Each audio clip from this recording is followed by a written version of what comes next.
Nous l'appellerons Christelle. Cette Française de 45 ans, atteinte d'un handicap à la jambe, s'est convertie à l'islam en 2007. Elle est d'abord entrée en contact avec Tariq Ramadan sur les réseaux sociaux. Donc c'était des échanges cordiaux, polis, professionnels également, et religieux également. Le 9 octobre 2009, elle le rencontre pour la première fois dans un hôtel de la ville où il donne une conférence. Il la convainc de monter dans sa chambre pour discuter au calme. Il était dans mon dos et quand je me retourne, ce n'est plus la même personne que j'ai en face de moi. J'avais l'impression d'avoir Dr Jekyll et Mr Hyde. Un regard de fou, terrifiant. La mâchoire serrée. Et là, il me donne un coup dans la béquille.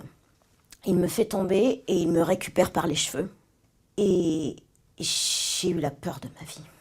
Et là, c'est l'enfer.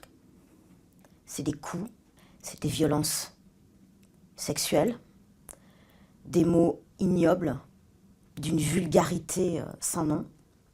J'ai hurlé, je hurlais au secours, je hurlais non, et plus je hurlais, et plus il cognait. Ça a duré combien de temps? Des heures. Son témoignage est appuyé par des certificats médicaux. Il dénombre plusieurs hématomes et des lésions aux parties intimes. Christelle affirme ensuite avoir été harcelée pour qu'elle garde le silence.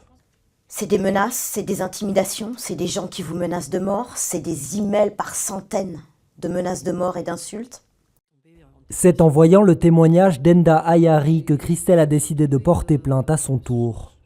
Tariq Ramadan, pour sa part, nie les faits et dénonce un complot. Ses avocats, plusieurs fois sollicités, n'ont pas souhaité s'exprimer.